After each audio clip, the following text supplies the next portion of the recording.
Hey everybody, welcome back to our Mondrian Maker tutorial series. In this video, I'm going to be showing you block types and block modifiers, which will help you mix up your levels big time. Now, block types are obviously the different types of blocks that you can flip your blocks to in order to add challenge and interactivity to your levels. And modifiers let you modify a block's behavior in-game in different ways. So let's just dive in. We'll get started. So the first thing I'm going to do is I'm going to turn on Snap to Grid. And then I'm going to go up to the block selector here. And I'm going to go with squares. And you can see with Snap to Grid on, it's snapping nicely. So I am going to hold down Shift to go into stamp mode. And I am going to place a block right here in the center. And let's just make a 3x3. Just go nice and simple. Bam, and we're done. And then just hit right-click to erase that block, and we can get right back to work.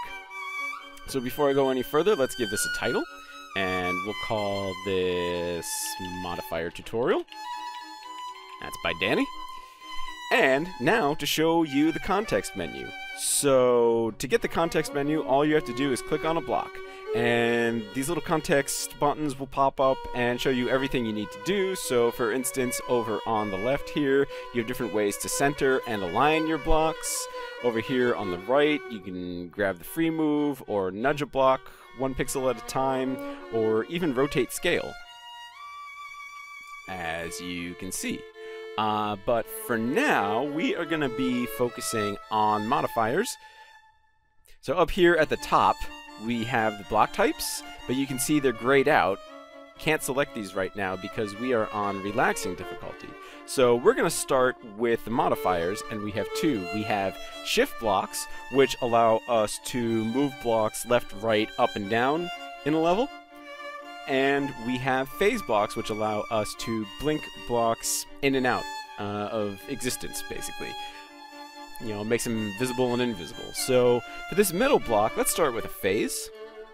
And I'm going to set this to 6 seconds just by holding down the arrow keys. And these will eventually also work, but don't worry about them right now.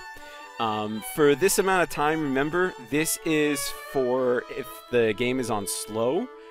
So divide by 2 for middle speed and divide by 3 for fast.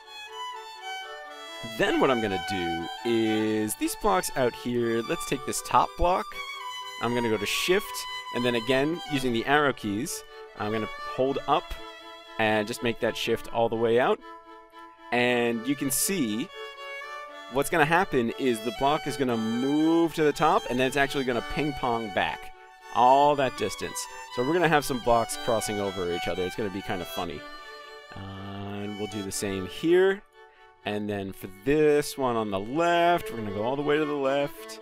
And this one on the right, we're going to go all the way to the right. Just like that. And let's go ahead, hit save and play, and see what we got.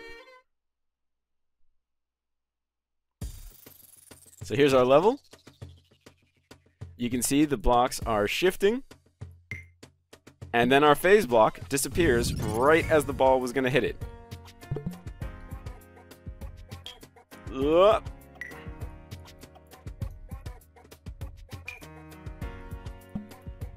It's still in there. Gotcha. So you can see, just adding a few modifiers, you can make basically almost any level you can dream of. Let's see if I can get this last one. Gotcha. So there we go. That's modifiers in a nutshell. So moving on, let's talk about block types. So I'm going to go ahead and iterate the difficulty just by clicking this button right here, and we're on to easy. So we have 4 block types in the game right now. Obviously you have normal blocks. These are just your destructible everyday blocks. And returning from abstraction and beauty, obviously we have the gray blocks. So the gray blocks are just obstacles. The difference between what they are now and what they were in the original game is that they are destructible over time. They are no longer completely indestructible. So you can see If I hit save and play on easy, what'll happen is I go in, and now we have gray blocks at the corners. And you can also see they are now destructible over time.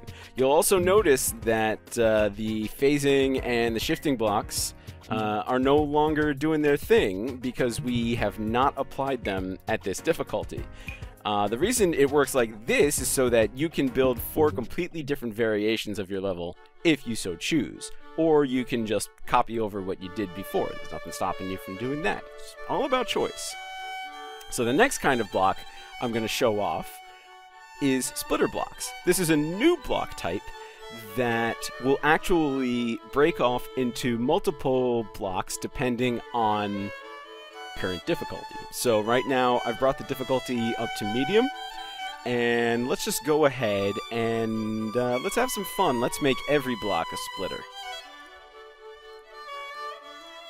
So you can see I just scroll over the gray block here, select the splitter block up at the top. And the interesting thing about splitter blocks, so unlike gray blocks, which don't have to be destroyed in order for you to beat the level, splitter blocks do, because they break off into regular blocks. So I'm on medium right now, so each block is going to split into 3, which means what's 9 blocks right now is going to become 27 blocks very quickly.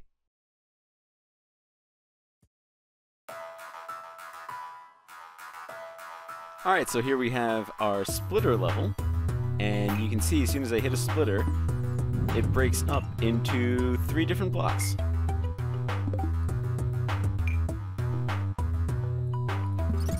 So you can definitely use splitters to add just that extra layer of simple challenge to your levels.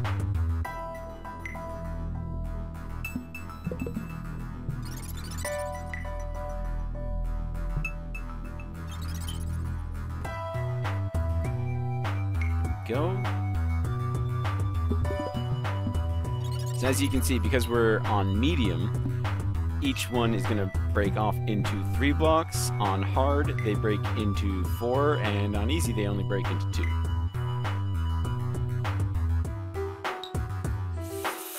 Ooh, that was close. Boom. Done. Just like that. So the last block type that I'm going to show you is the portal. Now, portals will teleport the ball from one portal into another at its current trajectory, so its current speed and direction. In other words, speedy thing goes in, speedy thing comes out.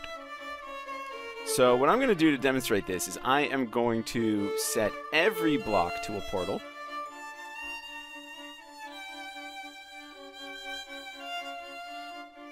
Like so. And then we're going to hit play. And this could end very quickly. And there you go. So you can see the ball went into this block and then like this block. Yep, so it you know, teleported into here, came out here, went in here, came out here, hit the block. Just like that, and done. Now, obviously, that's probably a bit too fast for our tastes, so here's what I'm going to do. I'm going to unflip some of these blocks, and to unflip a block, just click the kind of block type it is right now. You can see that on the grays, you know, this little arrow here, flip them in and out. It's the same thing on any block type. So I'm going to undo a few of these.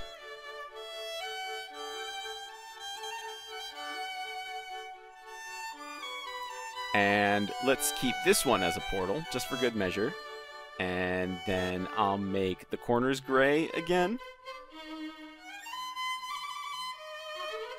And let's make the inside a splitter for good measure. And let's put some shifting on. So I'm going to shift these all the way up.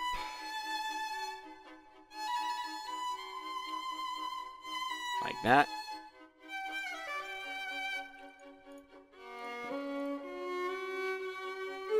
Shift that up.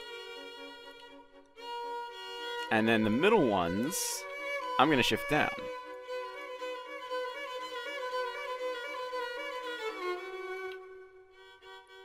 And tell you what, let's also make the portal's phase all the way up to 9. There we go. Let's check this out. So now we've basically combined everything together. You can see the level shifting around. Portals phase in and out. There they are. So we got ourselves a bit of a challenge here now.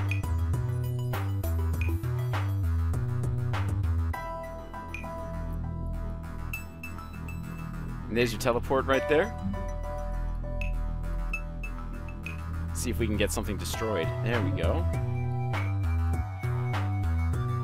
And see, you don't need 1,000 blocks to make a great Mondrian level. You can put together a challenge just using... Oh yeah, and did I mention that modifiers get applied to the blocks created off of a splitter block?